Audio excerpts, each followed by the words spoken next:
დილამშვიდობის საქართველოს რუსთავი თბილისის გადაცემა პირდაპირ ეთერში დაბრუნდა. დილამშვიდობის.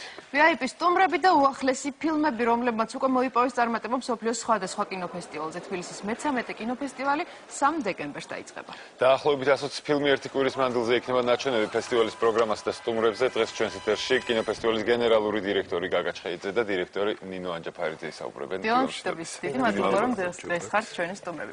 ბატონო გაგა, მე-13 კინოფესტივალი 120-მდე ფილმი ჩამოდის. როგორ ხდება ამ ფილმების შერჩევა? ეს არის ბოლო წლების საკონკურსო სექციაში ბოლო 2 წლის ნამუშევრები, ხო?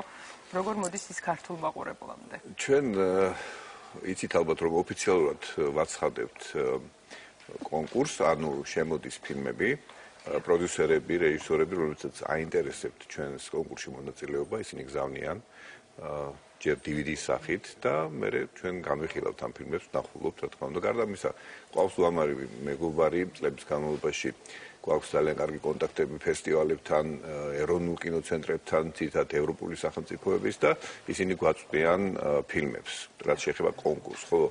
რაც შეეხება დანარჩენ სექციებს, ეს ფილმები შეირჩევა.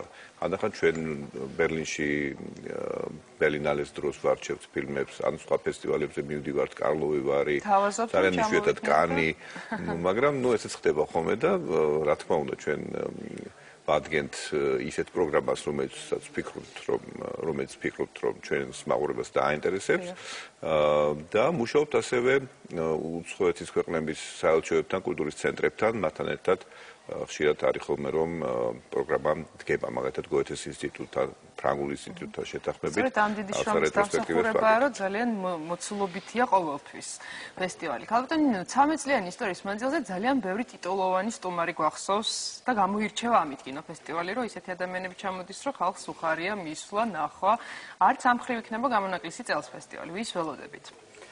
დიახ, თქვენ სწორად ვძანით, იმიტომ რომ ჩვენი ფესტივალის წლების განმავლობაში სტუმარი, საპატიო სტუმარი არაერთი სახელოვანი ვარსკვლავიან რეჟისორი ყოფილა, ბობ რაფელსონიდან დაწყებული, მაიკლი, რომელიც წელს ჟიურის თავმჯდომარე იყო ბერლინალის ფესტივალის, გრეტა სკაკი და ასე შემდეგ შაშან ლეო კარაქსი, მაგრამ წელს ნამდვილი შემოჭრა გვაქვს, ასე ვთქვათ, როგორც დიტოს ხო, იმიტომ რომ დაახლოებით 4 ოსკაროსანი სტუმარი გვეყოლება, პირველ რიგში რა თქმა უნდა იშტვან საბო, რომელიც ჩამოდის და სწორედ რომელიც ფილმითაც გაიხსნა, ხო?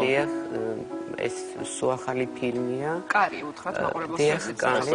ამ ფილმის კადრებს ხედავს ჩვენ. ხო, სადაც საოცარი, ასე ვთქვათ, დუეტია ქალების, პირველ რიგში რა თქმა უნდა ჰელენ მირენი. მე ვფიქრობ, რომ ეს მისი ერთ-ერთი საუკეთესო როლი იქნება მის ბიოგრაფიაში. მოხსენ მაჰალბაფი იქნება ჟიურის თავმჯდომარე. ეს არის ერთ-ერთი გამორჩეული ირანელი რეჟისორი, რომელსაც მარტო 40-ზე მეტი პრიზი აქვს მიღებული კინოსფეროში და გარდა ამისა, ის არის ცნობილი მწერალი, სცენარისტი, ადამიანთა უფლებების დამცველი, რომელიც არის დისიდენტი დღესდღეობით, 2005 წლიდან ის უკვე ცხოვრობს ევროპაში. და ჩვენთვის ძალიან დიდი პატივია, რომ სწორედ მოხსენ მაჰალბაფი იქნება ჟიურის თავმჯდომარე. გარდა ამისა, ჟიურის წევრი იქნება ასევე ცნობილი სცენარისტი, მწერალი, ის არის ასევე რეჟისორი, იმიტომ მის ერთ ფილმსაც ვაჩვენებთ მასტერკლასისთვის, ეს გახლავთ კრისტოფერ ჰემპტონი. ჩვენი მაყურებლისთვის ალბათ ყველაზე მეტად ცნობილია მისი სცენარის მიხედვით გადაღებული ფილმი „სახიფათო კავშირი“. ეს ადამიანი, რომელიც საუკეთესოდ გადააქვს რაღაც ლიტერატურული ცნობილი, სოფლიოში ცნობილი მწერლების, ასე ვთქვათ, საუკეთესო ადაპტაციას აკეთებს. „სახიფათო კავშირები“ არის მისი რომელშიც მან მიიღო ოსკარი და ჩაატარებს მასტერკლასს. ადამიანი ფოკუსში დავკონკრეტებთ ახლა და ვთქვათ, ეს ერთ-ერთი ცალკე სექციაა, ხო, ვინ იქნება? ეს იქნება ასევე ლეგენდა, არა მარტო იტალიური კინოს, არამედ მსოფლიო კინოსი, ეს გახლავთ ჯანკარლო ჯანინი, რომელიც ჩამოდის რომა ფილმ ფესტივალ არის ესეთი ძალიან დიდი ორგანიზაცია იტალიაში, მის დირექტორი გახლავთ ადრიანო პინტალდი და მასთან ერთად სწორედ მასთან ერთად ვაკეთებთ ჩვენ ამ პროექტს. და საკმაოდ საინტერესო რეტროსპექტივა იქნება დაწყებული ლინა ვერტმიურერის ფილმებით, დამთავრებული ლუკინო ვისკონტის ფილმით უდანაშაული. ეს არის ბოლო ფილმი. ეს არის ვისკონტის ბოლო ფილმი. რომელიც მან ვერ მოასწრო, მაგრამ ალბათ ძალიან არა, რა თქმა უნდა. დიახ, გარდა ამისა, ასევე არის ცალკე გამოყოფილი წელს სტუმარი ქვეყანა, ქვეყანა ფოკუსში.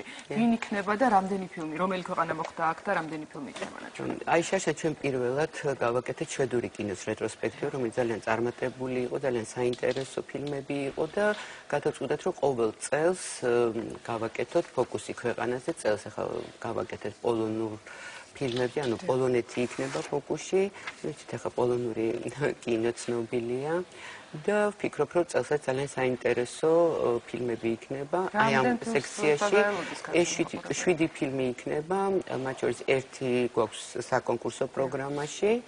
ანუ ახალგაზრდა რეჟისორებიდან დაწყებული, დამთავრებული, თანამედროვე, ასე ვთქვათ, პოლონური კინოს საუკეთესო წარმომადგენლები. ბატონ გაგა, წელს გამოყოფილად იქნება მოკლემეტრაჟიანი ფილმებიც და მათთვის სპეციალური პრიზიც დაწესდა. როგორ გითხრათ, ამ სექციაში რას ნახავს მაყურებელი?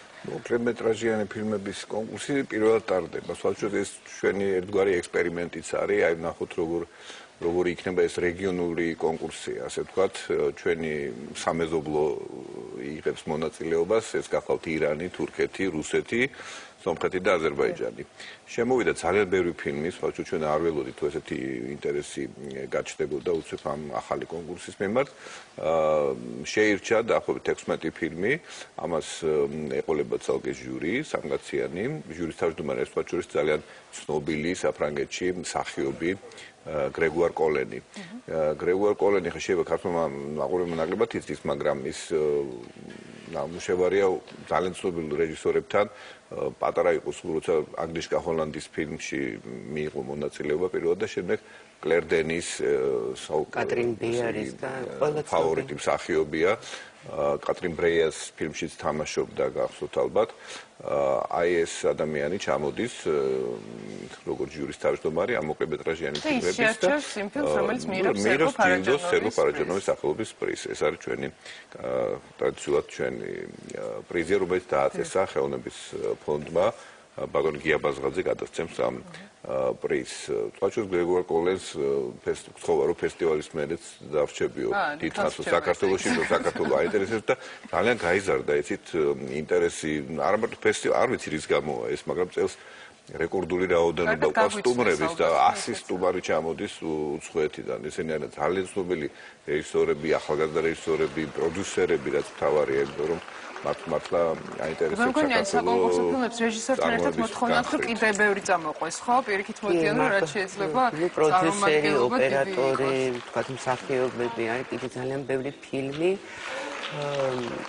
მეტი წილი ფილმებისა ეს არის სხვადასხვა ქვეყნების კოპროდუქცია.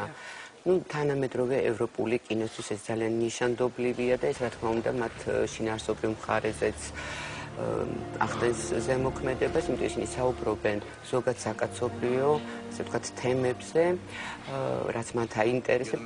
ის ფილმები, რომელიც არის კონკურსში წარმოდგენილი, ჩვენ შეგვიძლია ვთქვათ, რომ ეს არის მომავლის კინო, ხვალინდელი კინო, ევროპული კინო, ახალი სახელები, ახალი იდეები და ძალიან აი ხა კენ ლოუჩის ფილმი, ეს არის საოცარი ფილმი, მე ურჩევ მაყურებელს რომ არ გამოტოვონ კენ ლოუჩის ბოლო ფილმი და ძალიან ბევრ ფილმებში უკვე ქართველი მსახიობები მონაწილეობენ.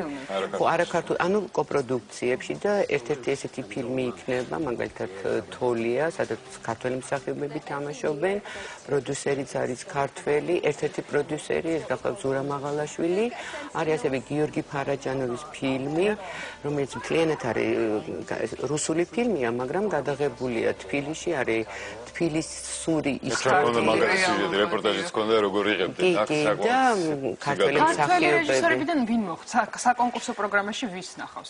საკონკურსო პროგრამაში იქნება ქართული ფილმი გაიღიმე რუსუდან ჭონიას დებიუტი, რომელმაც უკვე საკმაოდ დიდი წარმატება მოიპოვა და პირველად შეხვდა ქართველი მაყურებელი და რამდენადაც ვიცი რეჟისორი ძალიან ესე ელოდება ამ მომენტს. ასე ქართული ფილმი დაიხურება ფესტივალზე. დიახ, ესეც გერმანული პროდუქცია, გერმანული ფილმია ფაქტიურად. ანუ ეს კოპროდუქცია. ანუ მოგეხსენება თუ დიდო ცინცაძე გერმანიაში იღებს ფილმებს, იქ მუშაობს. შეიძლება ეს კოპროდუქციაც არის, აღარ მახსოვს ქართველებთან, მაგრამ ყოველ შემთხვევაში არა, ეს არის გერმანულ-ავსტრიული. გერმანულ-ავსტრიული. ქართული რეჟისორი. ქართული მსახიობი. ამიტომ ჩვენ ქართულ ფილმადაც შეიძლება ჩავთვალოთ იმდროინდელი რეჟისორი ქართველია. მაგრამ ძალიან ცნობილი გერმანელი მსახიობები თამაშობენ, მათ შორის ბურქარდ კლაუსნერი, რომელიც ჩვენი ფესტივალის სტუმრიც იყო რამდენიმე წლის წინ, გახსოვთ ალბათ ტიტოს ფილმი კაცი საელჩოდან, აქ თამაშობდა. ეს ერთ-ერთი ცნობილი მსახიობია გერმანიაში დღესდღეობით. ბილეთები არის საკმაოდ ისეთი ფასი, რომ მე მგონი ყველა გამოიქცევა დღეს რომ დაჯავშნოს აქტიურები. მივახციეთ შეთანხმებას კინოთეატრებთან, ძალიან სასიამოვნოა ეს ფაქტი, რომ ბილეთები გაცილებით უფრო იაფიქნება ვიდრე ჩვეულებრივ სეანსებზე, რუსთავში და ამირანში იქნება 2 ლარი, ალბათ ბილეთის ფასი. ადამიანს შეიძლება დღეში რამდენიმე ფილმი ნახოს და ურჩევ რომ მართლა ძალიან კარგი პროგრამაა წელს. 3-დან 9 დეკემბრამდე დატვირთული იქნება მთლიანად, მთელი დღე, ორივე კინოთეატრში, რუსთაველშიც და ამირანში. ალბათ ესე იქნება, ყველა დარბაზი არა ალბათ, მაგრამ რუსთაველში 3 დარბაზი, ხოლო ამირანში მთლიანად დატვირთული იქნება. წარმატებებს გისურვებთ. ძალიან დიდი მადლობა რომ იყავით ჩვენი სტუმრები. ცუდია რომ კიდევ ბევრი არ შეგვიძლია ვისაუბროთ, იმიტომ რომ 120 ფილმია, 100-ზე მეტი სტუმარია და მთელი დღე არ ეყოფა ალბათ ამ თემაზე. მე იმედიმაშ რომ თქვენი ეთერის საშუალებით ალბათ დღის პროგრამას, იმიტომ რომ არის ძალიან ბევრი φιλმი, რომელიც თქვათ უნდა უფრო ჩაღრმავება უკვე კარგი იქნება, რომ მათ გავაშუქოთ. მათი გამოტოვება ნამდვილად არ ღირს. მადლობა.